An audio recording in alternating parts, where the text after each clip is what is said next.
What is up, y'all? It is Graham, another episode of the Groovy Files, and got my main man Jay with me. What's good?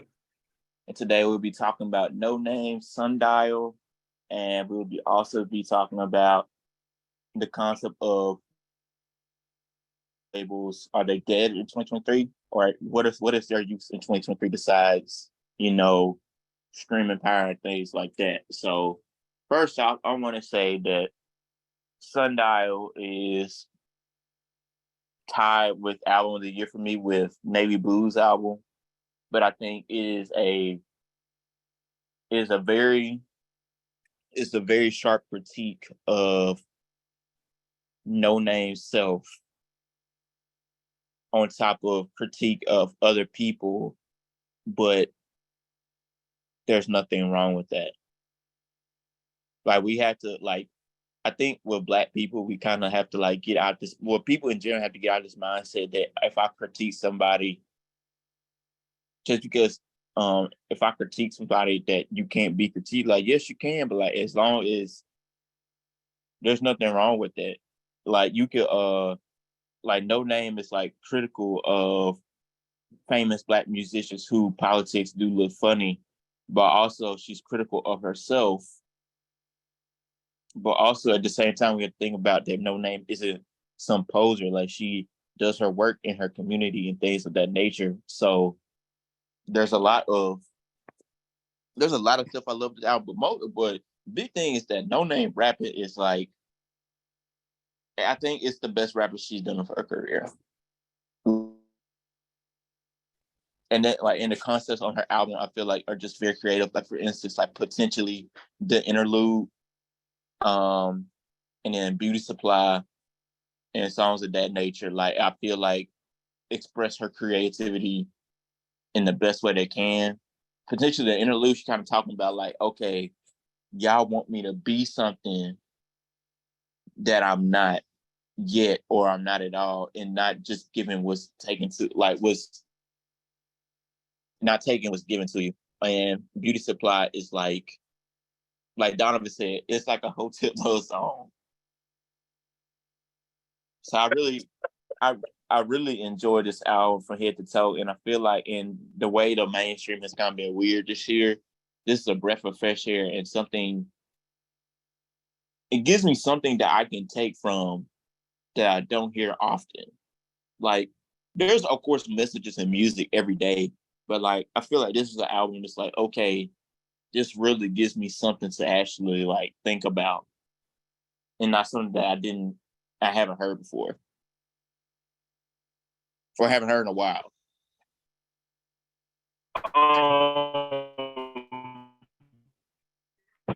Yeah. So Hold on, you lagging a little bit. Noname is one of my favorite rappers. Let me preface that. So for all right, can you hear me? Yeah. Okay. So I was just saying,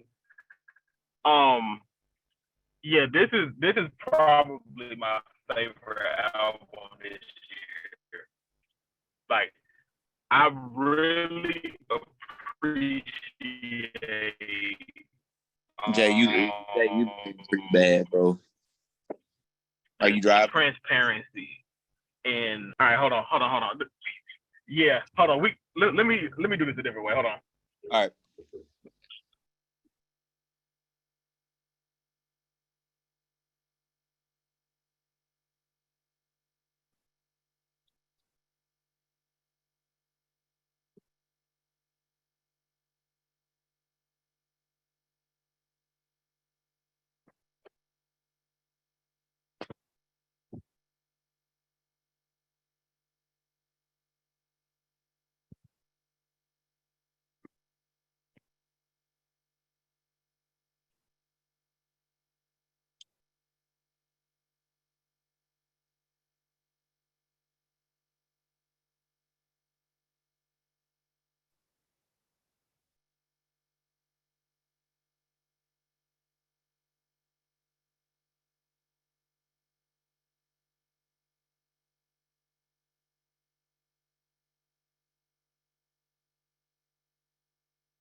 All right, I see you back in here.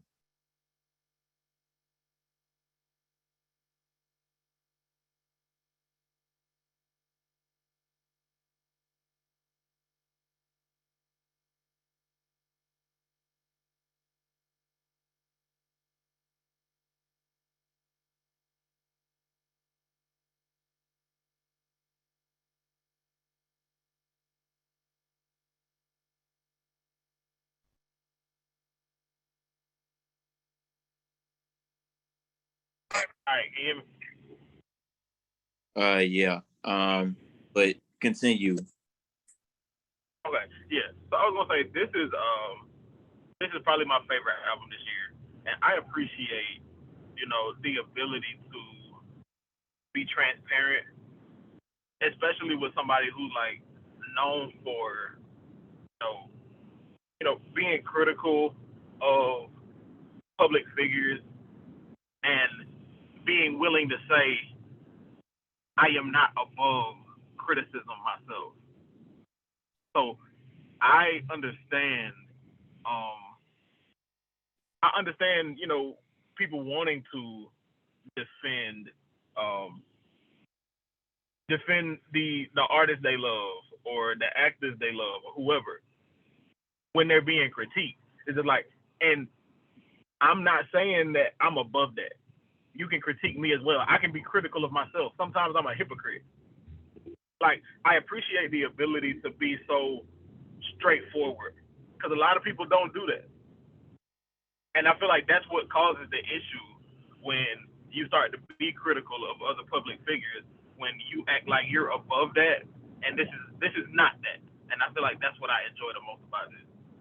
And I think like a common human trait that people seem to forget is that everybody can everybody can be directly or indirectly hypocritical. Like it's just like a part of being a human being. And to top it all off, like once again, being critical of yourself. Put in these words. Being critical of yourself only makes everybody better when you're critiquing others. Like it's kind of like, for example, it's like okay, because you're not putting it like I don't want to say like you're throwing a stone in a glass house, but like you're kind of like you once you bring that wall down on yourself, it's kind of like okay, we can get somewhere. Like for example, if a basketball player shoot like ass in a game and he pinpoint somebody else, hey, you had 5 turnovers, but I also shot bad as hell. Like that's different from saying, hey, kind of scapegoating somebody acting like they the only reason they lost and things like that. But you get what I'm saying. Yeah, I'm with you. But I feel Like like I think the ability, yeah, I think taking responsibility for your contribution to the problem. I feel like that's a more important step in making progress is understanding I'm not perfect either. So like while I can be critical of other people's contributions, I've got mistakes that I've made as well. And I've got things that I need to be responsible for as well. but Jay, I know how you feel about this album, so excuse me for what I'm about to say. But what I will say is that I feel like now I feel no, this ain't praise. I'm just saying I feel like I feel like now we're gonna see more and more artists kind of take the angle of, hey, I'm not this larger than not even like a larger than life larger than life figure. It's more so like people a lot of people think black people of as concrete ideas, whereas they can be much more fluid. Like, for example, I can give you I can like with Noname, her career, like she's been in this ideas about it just like this, hey, I'm just this stuck up uh activist or things like that. When in reality, like, hey, like all of us, she is an act. She is a. I don't even call her an activist. I want to call her like an artist that does the work in her own community, which is a lot of people. Like I don't, as Black people or like if people in general, I'm really tired of Black rappers being the only people in the fire for quote unquote not standing on revolutionary ideals or not doing all this stuff, because a lot of these rappers have never said that. They were just put there, and like we don't, I wish I would have the same energy for politicians or people in office or like people in political positions, instead of asking entertainers first to do all the stuff, even though their messages may have pro-Black stuff. Like, for example, like Beyonce. I know Beyonce is very pro-Black. She lets us know all her music. She is very for the advancement of Black people. But if Beyonce is your, if we looking at Beyonce, if we critiquing Beyonce harder than actual politicians, then that's the problem. Like, it's the even though entertainers definitely have a place in the movement, and that's another question. Like, Noname has a place in the movement. Beyonce has a place in the movement. Kendrick has a place in the movement. All these rappers have a place in the movement of the advancement of Black people. But first, instead of critiquing Black people for Black entertainers for having messy politics, sometimes we need to direct that shit to niggas actually in office first. Yeah, I think there's a lot of people are new to the political realm, and they don't like there's a lot of base work, like base level work that has to be done. So um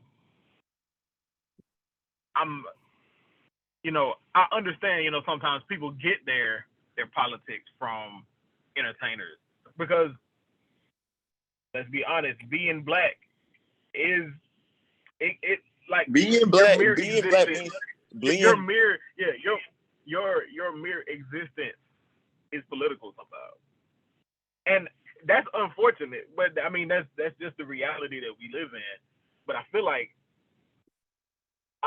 it's okay to be critical It of is. those public figures, but you've got to there has to be consistency there, and I think that's something that this project achieves because they're saying like yeah I have been critical of Jay-Z or Rihanna for they're working with the NFL like but I'm not above that criticism because what's the difference between that and me doing the show at Coachella? Like, it's the same concept. Like, it's like who's profiting off of my art in this situation. So Yeah, like it's man, like like I'm not above being critiqued myself, and like I want y'all to know that. And that I feel like that's my favorite aspect of this album. I feel like this is the most vulnerable Noname has been on a project. yeah, and I'm kind of Like, like, and like artistically, like, and I love what No Name said, that she kind of had to choose what she wanted to do, and I'm gonna go ahead and say it. And this is y'all know who y'all are, man, but the response to this album was very anti-Black. Excusing the of course the J Electronica verse, which I think wasn't bad. Well, I mean, not I don't think was good, but I found it ironic or funny that a Black woman has to hold the fire for Jay Elect saying all this stuff. There's more critiques of Noname putting Jay Elect on the album than people mad at Jay Elect first, which is one thing. And also, where have y'all been? Like for real, like where y'all been? Like where Jay Elect been doing this? He been doing this shit. Like what you talking about? This nigga. This is life. This is my thing. Yeah, this is my thing, bro. Like his get down has all like we know what his get down is, okay? Like so it's just funny to me. It's just like the ones that's doing the ones that's doing the most talking. Yeah, it's just like did y'all only verse y'all heard from him was what? How great is our God off of coloring book? Is that the only time y'all ever heard that man rap? Like I had bad news. Y'all might y'all might know Exhibit C. Like like what are we doing, man? Like the man's get down. We are familiar, okay? We are familiar. When he's on the verse, you know what you're getting. Like let's not play. And I'm gonna say this, man. Like I don't like it. And here is my big thing. To come at a black woman for putting Jay Elect on her album for that verse, instead of more people critiquing that instead of Jay Elect verse himself says something. But also, I see people talking about, oh, yes, I see white people talking about, oh, I don't like this cover. Okay.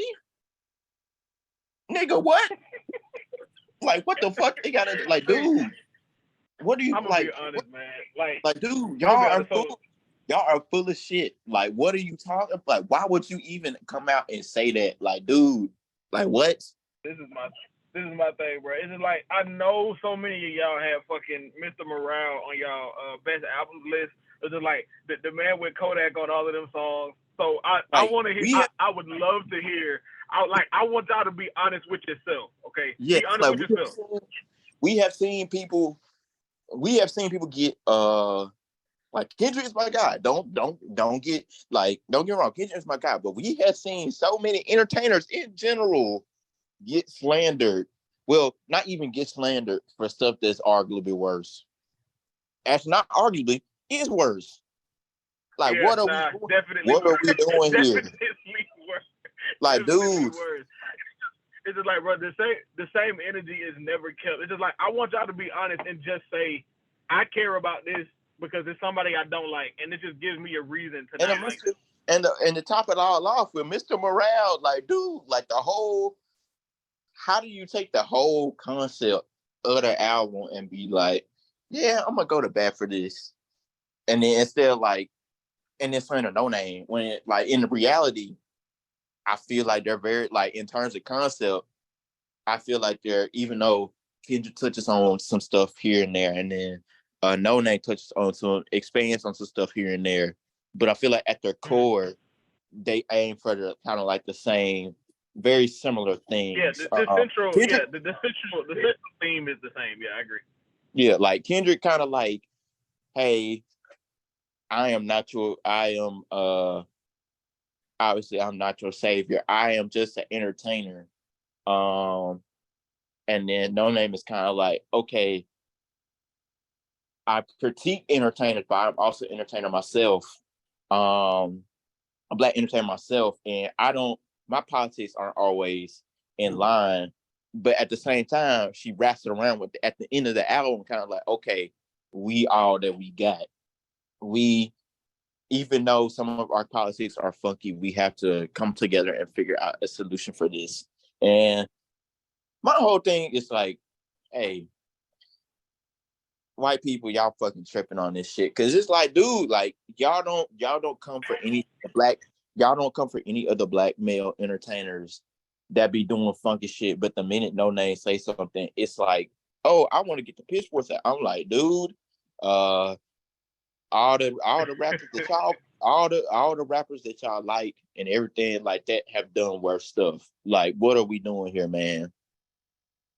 it's just so funny to It's me, just so man. It's funky. like, Like that. No, the so cover, like the album cover one, literally got me hot. He was like, "Man, I don't like this album." Like, dude, you're white. here's my thing. What? This is my thing, and this like this is my base assessment of the whole, like, all of the backlash and everything. My whole assessment is Noname is a way better person than me. That's my that's my assessment. I'm just I'm like, glad she told. I'm glad she told them folks to kiss her I ass, would have been man. like Like, saying, I've been like, I'm like, y'all. First of all, see, here's the thing. I'd be like, bro, I don't care what y'all think. So, cause like I remember, yeah, like I would have been told y'all to kiss my ass, honestly. Like, what's up? Like, and the thing is, we got Rod joining in real quick, man. I got to get him in on here because I know he like no dad, but I don't like, dude. When I saw that comment, I was like, somebody need to slap the shit out y'all because, like, are you? I would have been, Y'all I are would have been. very fucking bold for trying to tell a black saying like this album cover is bad as a. I don't care, man. If this reverse racism, I don't know, man. But like, if I'm a I black need person, more. I need more of that. if I am I a need more of that. if I am a black person and my blackness is on the cover, and somebody tell me my album cover is ass, Oh that's no. I don't care. I don't care. Like if it like dude, like Noname is obviously, and we're not even that, just trying to like, I'm kind of joking on that part, but like not even that, more of an in-depth thing. Like Noname's album cover is obviously kind of alluded to the imperfection or like the idea of not being the idea of what people have her, and instead of taking what Noname is giving to them. That's Am what I I got. interrupting? Yeah. So Grant. What's up? Sorry. But yeah, I'm sorry, but I'm gonna spend on that point. You definitely were right. I think it's just like, yeah, imperfections and hypocrisy. Basically, like that's the album cover. She's not trying to be like, I'm this perfect person. No, she knows she got flaws. It's okay. But like when you see certain people, you know, taking jabs at the album, you kind of just got to give them the side eye and be like, "Are you serious?" And then you just gotta look at them like like, they are serious. see, Like we were before you here's my got thing. here. And You go ahead, Jay. I was, yeah, I was gonna say, like, she mentions like what the album cover is representing, just like Rod was touching on just now. It represents like this album covers the aspects of her as a person that she doesn't like, Exactly. because she felt, and she's mentioned that she feels like she was painting an incomplete picture on her first two albums. And she says with this album, she's like, I'm showing you the parts of myself that I'm embarrassed by, Right. or that I'm ashamed of. That like And it's just I like, can't I face. feel Like she right, can't face right, like right, head on. right. Head on. She was scared to go to that depth of her conscience to actually see herself that way. But then she Right. said, "Fuck it. You know what? I'm grown. There's no point in me trying to hide it and be scared of it anymore. I have to admit to it because that's the only way I can grow." The one thing I will say is that when Noname was getting flack for all the stuff that she's done, well, not even obviously none, like in regards to the album, like her choices and everything like that. I don't like that some of her closest friends, or unless I missed it, some of her closest friends didn't even try to come defend her. You talking about like Shmino, Saba on them? I didn't see. I'm like, if they did, I ain't see it. And I think Smino if I did. didn't see it, I'm sorry. But at the same, I think it's Smino like, did. I okay, think I seen like a tweet from him like promoting the album and everything like that. So yeah, I think he stuck by her in that regards to that. So yeah. but yeah, man, like Sundial is Great album. it's one of the more thought provoking easily probably the most thought-provoking album this year, not named Ways of Knowing. In a very interesting year for rap entirely. It's something that I love having an album I can actually like take with me and like, okay, I can actually think about this. Because instead of just regurgitating, talking the same, kind of like the same talking points over and over. Like I don't we just kind of like, don't get me wrong, like good music is good music, but at the same time, it does hit different where I can kind of take a piece of it and be like, okay, I can actually let me think about this, or some advice I could take with me, or things of that nature. Rod, do you have anything to say? I would say I agree with you on that too. And the reason why, because I think music's always supposed to be introspective in a sense. Of course, we have music that, we enjoy that's just like trying to get us hype, just getting a good mood, stuff like that. But for me, like you said, one of my favorite albums is Navy Blues Ways of Knowing because every song on there is thought provoking in a sense. And it makes you think like, damn. When like music like that is like the best music to me. Only reason why is because I don't ever feel like I never you get when I can get lost in an album, that's the best thing for me. Meaning that like there's so many ways, so many roads I can take to like uncover so many things about myself. Not even about myself, but just about what the person, the artist was trying to aim for. So me personally, I always like getting lost in the music. It's always fun to do that. Do that. So No Name was able to do that for me. So that's one of my top albums this year, just off the fact of that. So yeah, that's it, I man. think, yeah, but both of y'all touched on it. But yeah, I feel like, of course, I love a lot of music, but there is something special about, you know, a project that you can see yourself in. Like it adds something. It adds something to the experience. Like when you can hear something, you're like, damn, I really feel that. Like that's something that I can relate to. I can apply what I've heard in this to how I navigate through life. And it's just like, if an album doesn't have that, that's perfectly fine. But there is something added to it when it does. It's a bonus. Like it feels like you got that something extra that you was probably looking for, but you didn't get in other music. So it's like it's good to have that extra like oomph to it. So I don't know. That's really like No Name like top got to be like top two albums a year. Navy Blues number one currently. So that's how I'm feeling.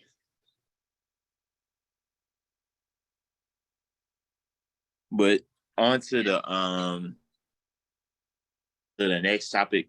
Uh, so I saw a tweet kind of the other day talking about like, well, like record executives, blah blah blah blah blah, are like getting worried that they can't find any new talent, things like that. And I was kind of like, I kind of want to dive into this more. Ooh, Uh, that's I don't want to say I don't think. First of all, I say dead. Let me go ahead. I already say that because y'all get on my nerves with that shit. But with that being said, I think the things that work with rap aren't working anymore. And one of the things is that social media can't do all of the work. Like we have so many stars that a television appearance or a social media viral moment has given them a whole career. And the problem with that is that record executives talking about like we can't find any talent. Like, no, that just means you have to do actual work. Like this, these the artists aren't falling in your lap anymore, and it's kind of like we can't find anything. But like meanwhile, like the talent is there. Like the niche communities, like the people were like actually in tune with the music, like with niche music communities, things like that. Like they know that the talent is out there, and like don't get me wrong, like I understand, like from the listener's perspective, like yeah, mainstream rap sucks, but like in the streaming era and the way things are now, you kind of got to be your own filter, and that's just kind of how it is. Like it ain't, we don't have the blog era anymore. The streaming is kind of like the filter for you is people putting stuff on social media. That's the filter.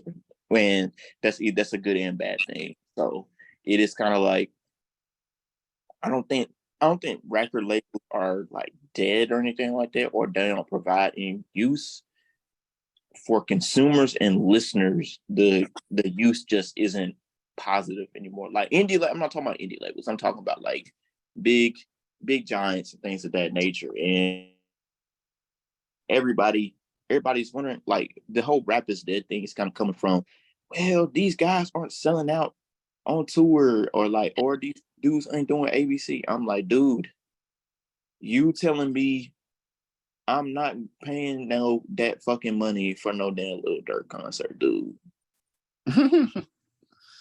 Money back, no. Like, y'all need to understand that y'all venues, some certain venue sizes are meant for certain people, and that doesn't mean that you're a bad artist or that you can't sell. But like, you really need to know your market. Like, it just that's part of it. Like, so many of these or smaller artists, like, they understand that. And this is why I said, like, rap is gonna go back, or rap strictly to the consumer. It's gonna be the way. Like, the middleman, the label being the middleman, there's only so much more. I think I ain't gonna say it's gonna end soon, but I think it's gonna drastically change. Because, for example, and shout out to Currency for this, I always say that he's the blueprint for any independent artist, and I can see so many rappers start to like model him in the way they move and they do merch, things like that. And like, the success is just there. Like, for example, Alchemist, he might not be the biggest, he might not be the most popular rapper, or producer in general in the mainstream sense right now. But like, when he drops a project, everybody listen. The whole entire hip hop community is tuned in. Like, it's things like that. Like, bro, like, the mainstream people equate mainstream virality with success, and it's something we gotta stop doing, because a lot of the niggas that we think eating ain't really eating, and a lot of niggas that we don't think eating are eating. Like, for example, like, the niche, I would say it's like, I would rather have a niche fan base that buys all my albums and buys all my merch and goes to all my shows, over being the mainstream artist that more so has listeners than actual fans. Like, it's things like that, bro. Like, the playbook is there. It's just that people think the playbook can't apply to them just because they're big or small. We see bigger artists use it, like J. Cole. Like, we know, like, from a music standpoint, like, that's one thing. But like, J. Cole, he's really big on not really having a middleman between him and his fans. Like, it's all about that to me. That's like the number one terroristic on being a successful artist. Like, it don't matter the music you try to make. To me, like, it just, like, if you connect with your fans, everything else will work itself out. But you just said it. You said the most correct thing. Nobody wants a middleman. And given how these record labels have treated certain artists that were on the label, a lot of people have seen that, and it's been publicized a lot. So you touched on the main point. Record labels are the middleman that nobody wants. And that's the biggest thing right now. Like, when you see these, like you said, niche artists having these like massive fan bases, even though it's not a mainstream thing, but they having these massive fan bases for themselves, because they don't have a middleman and they can release the music when they want to. Prime example, Bodie James. Bodie James is independent, I believe. He could drop records wherever he wants. And guess what? Everybody gonna listen, because Bodie James has that type of fan base to do so. So everybody's gonna listen to him because they love his music and he can do whatever he wants at any time. So he's copying the Currency model because Currency can drop whatever music he wants, and guess who's gonna listen? You, me, everybody who loves Currency, because they don't have a middleman that can deter them from their fan base. That's the biggest issue. Fan bases nowadays are really want to connect with the artists. And you do, like you said, there's listeners and there's fan bases. Fan bases are people who are made of like who will always be there for them, regardless of what music they drop. And Because they go ahead.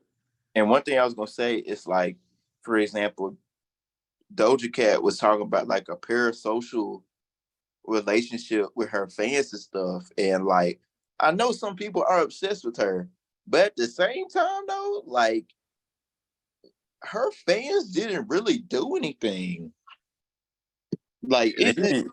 kind of being like she was kind of being like a dickhead for like Yeah, she was being a no, dickhead to her fans. I can see that.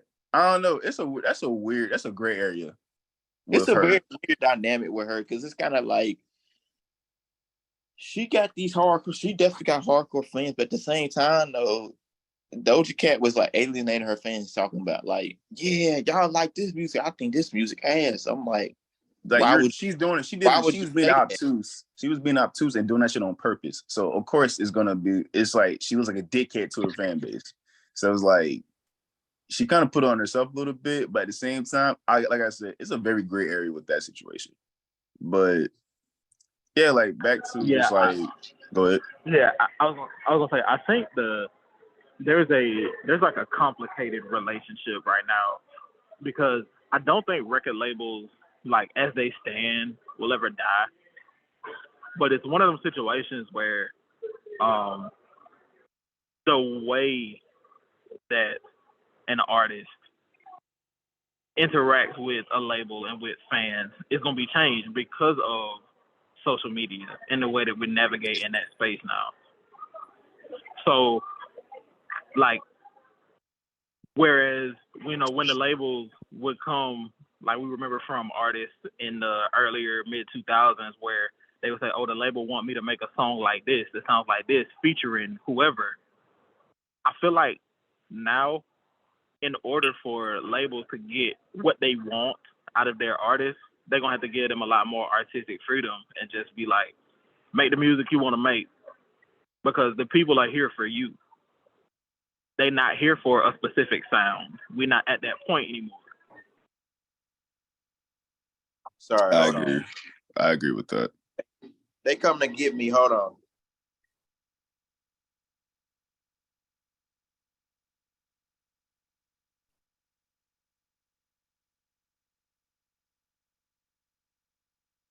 Somebody sent a blitz on my house via airplane, so excuse me.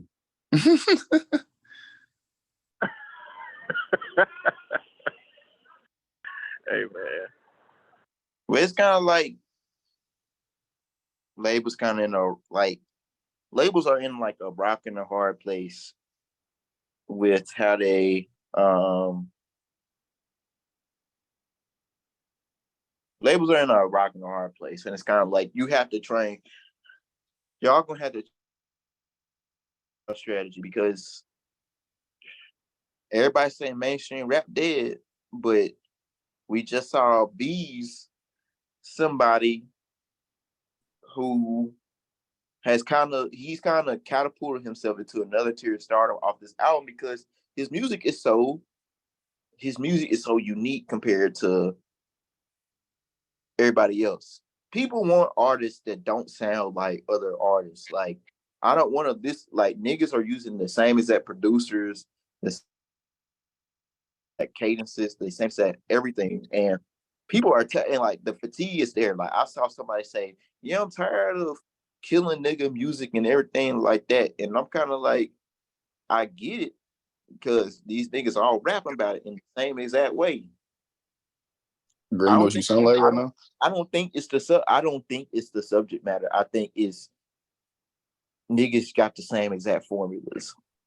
Hey, Grant, you know who you sound right now? You know who you sound like? I was Nigga sound gonna like say, Pete bro, all Rock. these. I was gonna say, bro, everybody's track list looks the same. Yeah. It's just like It's just like, oh, you know, we're gonna have this many beats from this producer, we're gonna have a feature from this rapper, we're gonna have a feature You gonna from this singer, have and it's just like, little dirt because it's and easy. it's It's an nothing like, easy way to come up. and it's like, and it's just like, yeah, I'm not saying there's nothing wrong with that. It's just like, but that's it's so formulaic to the point where it's just like, is that what you want to make, or is that what somebody's telling you need to make? So like I agree with that too, but you gotta think about it, man. Do you think people want to take time to formulate a good album, or do you want to make a quick, like a get rich quick album? Oh nah, especially in the streaming era, bro. They just like, it's just like, Exactly. oh, I know if I get a feature from X, Y, and Z, I know I'm they going up. fans gonna flock to it. Yeah, and it's going up. And it's just like, I mean, yeah, but do you want to go up, or do you want to make good music? Like that's kind of my question. So the foundation to this is basically that it's a I say you gotta blame both fans and artists in this situation. Because you do have fans who want music continuously back to back, regardless of like if a specific artist is trying to formulate a great album or craft the album in their image to where they put time into it to make it like how they might make it themselves and make it like beautiful for themselves. Like were we not seeing people's arguments saying why these rappers take 1 or 2 years to drop an album? I'm like, we see arguments like that on Twitter. To me, I don't really give a fuck how long an artist takes to make an album. If the album is great, it was worth the wait. But people's attention spans are small. So you have people on Twitter saying, why this dude's not doing yada yada yada, or why this woman not doing yada yada yada. It's like, why don't you guys allow artists to make music? Like allow them, give them the time, give them the presence to make the music they want to make, to give it to you. But you don't have that no more. Streaming area kind of killed that. People want shit right off the fucking presser every fucking 2 to 3 weeks. Like, that's not fair to the artist at all. That shit sucks. Yeah, because I'm thinking about it. It's just like, especially when there's artists who's rapping about like real life experiences, and it's just like, I can't make an album every week. I got to live life. Like, I need something to base these raps on. Like, I can't just, you know, come in the studio every day and come up with a different story. It's just like, I gotta go experience stuff in between that. Yeah, so it's kind of hard to like be appreciative of music nowadays when people are not allowed you to like make music like you want to. So it's like, what can we like? There's so much, I don't know, like a lot of fluff that is going on right now that we can't really like, deal with because people don't want to hear the actual truth of what they're causing. But that's how it is. That boy Grant disappeared. I'm still here. But yeah, I don't know. It's just like I said, it's the fans and the artists, man. You have a lot of people who don't have a high attention span, and then you have artists who just want to make money quickly and get to wearing rollies and golds and shit, which can't really. I'm not going to ever count on niggas' pockets, but that's kind of what they want to do. So the it's like the tortoise in the hare type of fucking aspect. People want to get there fast, but people don't want to take slow burn. Don't want to actually take the time to craft something. So that's literally what it is right now. Tortoise in the hare. But in terms of that, this episode is a wrap. We appreciate y'all for tuning in. We'll be back soon. Y'all stay easy. We out. Peace.